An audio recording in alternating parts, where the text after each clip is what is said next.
There's this romanticized and glamorized idea of living abroad. The idea of you go abroad, it's the time of your life. People even share when they talk about their experiences, they naturally talk about the highlights. They're not talking about those difficult moments they've had. There's that pressure and expectation that it's going to be amazing all the time. And that's literally not possible. Sometimes people feel so uncomfortable and embarrassed to make mistakes, have to start from scratch, embarrass themselves asking for the wrong thing at a restaurant or at a shop. And there's this kind of unrealistic expectation of I'll learn on my own and once I'm proficient at the language, then I'll put myself out there and socialize with people. But that's not possible. Like, you need to put yourself out there, make room for the embarrassment of making mistakes, because there's value there in being able to bond and meet other people, right?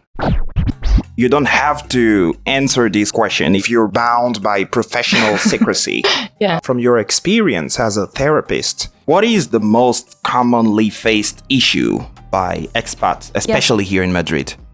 Yeah, well, I mean, this is important to address in the sense, as we were mentioning before, the taboo or the understanding of going to therapy as if you have to be really chronically depressed or undergoing something really severe. But in fact, expats benefit from going to therapy simply because of the situation they're in. As we said, the lack of social support, like your family, friendships, a partner, or in another country, culture clash, as in translated as in all my social cues, all the social norms that I've used all my life are suddenly taken away, and I'm having to start from scratch. And as humans, we all want to belong. All right, no one wants to feel like they don't fit in. And suddenly we're starting from scratch with that kind of teenager feeling again of I need to make friendships, I need to make connections, I feel left out. So there's that in the background.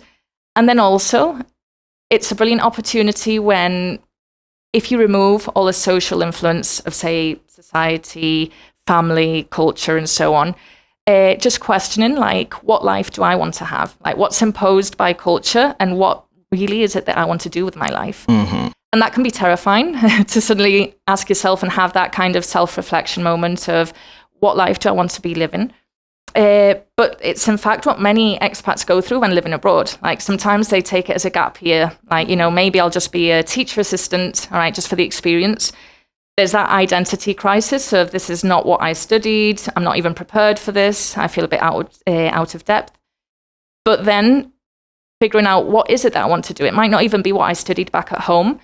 But when taking away all the influence of society, friendships, and so on, what is it that's most meaningful for me? What makes me feel more myself?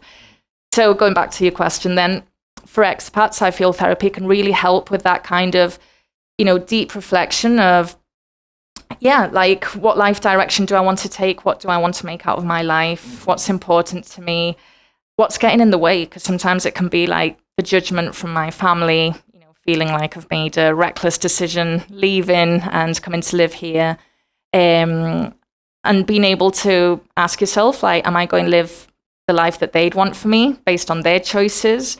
What would my life look like if I did that? Versus if I were able to make room to the fact that maybe I'm going to disappoint them in that sense, but make the choices based on what really matters to me. What would my life look like? Is that fulfilling to me? And navigate those difficult feelings and thoughts that show up. Mm-hmm. I guess mental preparation is needed before setting off.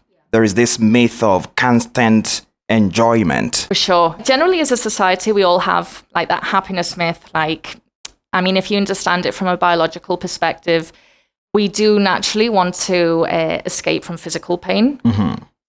Similar things happen with emotional pain. Like, anything that makes us feel uncomfortable, we naturally want to avoid it. So that's in the background there as a society. Like, if something makes you feel uncomfortable, just escape. But then at the same time, there's this romanticized and glamorized idea of living abroad, now with TV shows that specifically address that too. But the idea of, you go abroad, it's the time of your life. People even share when they talk about their experiences, they naturally talk about the highlights. They're not talking about those difficult moments they've had. So there's that pressure and expectation that it's going to be amazing all the time. And that's literally not possible, like, for anyone. Like, we can't be happy all the time. And that expectation leads to people to feel like if I'm not enjoying every second, I've failed, or there's something wrong with me for not making the most of this experience. And it's kind of this vicious cycle where then I feel like I should be doing more. I'm obviously more critical to myself. versus being able to embrace it's normal to have low points.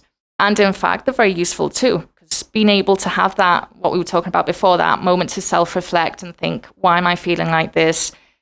Why am I feeling sad? Does this mean that fitting in is important to me, or that I'm not doing the things that really did matter in my life? Like sometimes, people start realizing maybe before I played more instruments or did more exercise, and here, because of how my life is set out, I don't have time for that, and I'm missing that. And that was a really important part of me too. Well, that sadness that kicks in then is useful to kind of include that in your life and your routine here too. If you're all the time trying to numb that out and escape from that feeling, you're going to continue living your life without doing the things that do matter to you and do add value in your life. As a psychologist, I guess you spend most of your time when trying to solve people's problems, listening to them and trying to understand them mentally, right? Yeah. And then you develop some skills there, and you're probably pretty good at analyzing people's behavior and understanding who they are, their identity and everything. Yeah. Does it somehow result in you being very judgmental in real life situations when you look at people around? Well, ideally the opposite. Like what a therapist has to do is not be judgmental. Like you've got to be able to separate your own upbringing, values, and again, acknowledge that just because you think in a certain way doesn't make that the absolute truth. And when you're working with someone, what you're actually doing is helping them live the life that's fulfilling to them. So it's never going to be the choices that you'd make necessarily, obviously. Right. So you're helping clarify for them, like what's important to you, like what would be meaningful to you. And you're just more like someone that's helping clarify and separate like what a fear is getting in the way, what's the insecurity getting in the way, but never giving the answers or telling them what to choose, because it's not going to be their answer necessarily either. So then going back to your question, the same thing in ideally our personal life, like we should be able to also separate, not judge others, and be able to hopefully be compassionate is the whole idea as a therapist, to understand like what we see on the outside, you never know what that person's going through. So we wouldn't be skipping or jumping to conclusions saying, clearly if they're doing this, this means that about them, because our experience tells us there's so much more than what we can see. In fact, our way of working is what we call like CBT and third generation approach. So that includes acceptance and commitment therapy, DBT, mindfulness. And our way of working is understanding like a person is far much more than their symptoms. Like what we see on the outside is just, a function, why they're behaving a certain way is what we're trying to address. So in therapy, we're getting to the nitty gritty. We're trying to figure out like, why are you behaving in this way? Is it to feel like you belong, like you fit in? Is it to escape from uncomfortable feelings? Is it to feel that sense of certainty and control, right? So I should hope that I wouldn't be, going back to your question, jumping to conclusions when meeting people in my personal life, assuming I know what they're going through. We haven't talked about professional integration. Sometimes there can be a work culture difference here in Spain. But then let's say social integration as in general. What do you think is the most important factor in this process? Communication, and communication specifically, where do you put language? Do you think this is maybe the first or the most important step towards immersion? Yeah, I'd highlight the most important thing is flexibility. Like not assuming things have to be a certain way. Right. Just because I grew up, my culture shows me that things should be in a certain way. That's what we call like ethnocentrism, like assuming that because my culture does it this way, it's the way to go. Like having that openness and flexibility to understanding that there's a different way of doing it. I may not like it, but it doesn't make it wrong. All right. So that's the first step towards like getting to know and meet a new culture. Language is an important one too. I would personally always recommend, like when you're going to live abroad, find out about the culture, as we said, like to try and minimize misunderstandings when possible. Is it easy to survive professionally in Spain without speaking Spanish? It depends on the sector, I guess. Right. All right. But generally speaking, I do think it would be important. All right. But yeah, language would be an important one too. All right. So starting to learn the language, but not necessarily like, suppose you do speak English at work.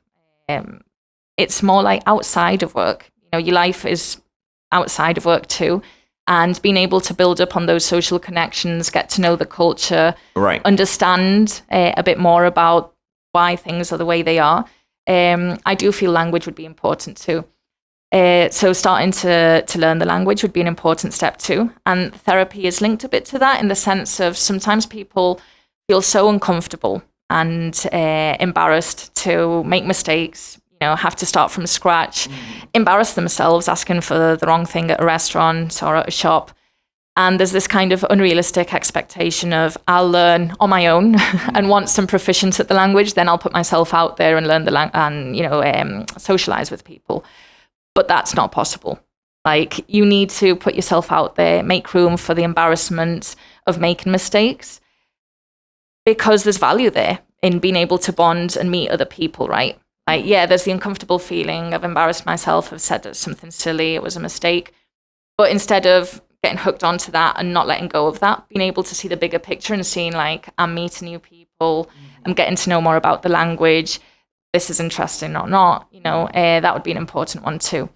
And then the third aspect I feel when going to live abroad would be what we were talking about before, finding that balance between leisure, work, as well as self-care, finding alone time. And I think this is important too. Think to what you were saying about the language. Sometimes we work with study abroad students, and sometimes their expectation, what they do, is to come here. It's a short period of time, sometimes a semester, sometimes even 6 weeks. And their expectation is midweek I go to class, and then at the weekends I travel nonstop around Europe. And that's not fully an immersion in a new culture, right? Like, they don't really get the experience of what it is like to meet locals here in Madrid, to immerse yourself in the culture, to navigate those difficulties of having to make friendships from scratch. Many times they come and just hang out with their, American friendships that they've come with and travel with them. So it's more like a holiday feeling, if that makes sense. Mm-hmm. It begs the very last question.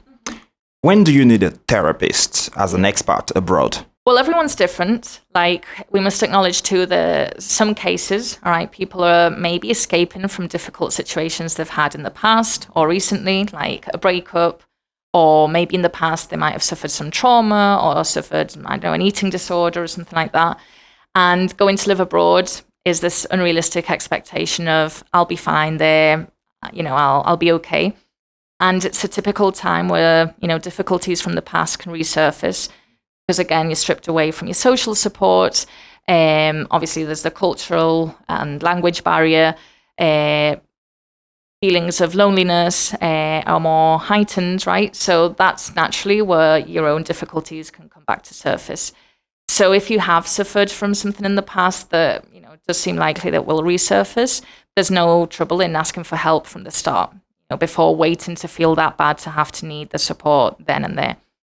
And then anyone that might not necessarily have experienced something like that, maybe, everyone's different based on their case, but maybe after the honeymoon phase is starting to fade out, we were talking about before about at first everything seems exciting, the novelty, but gradually, you start missing home, you're no longer as happy tolerating the differences.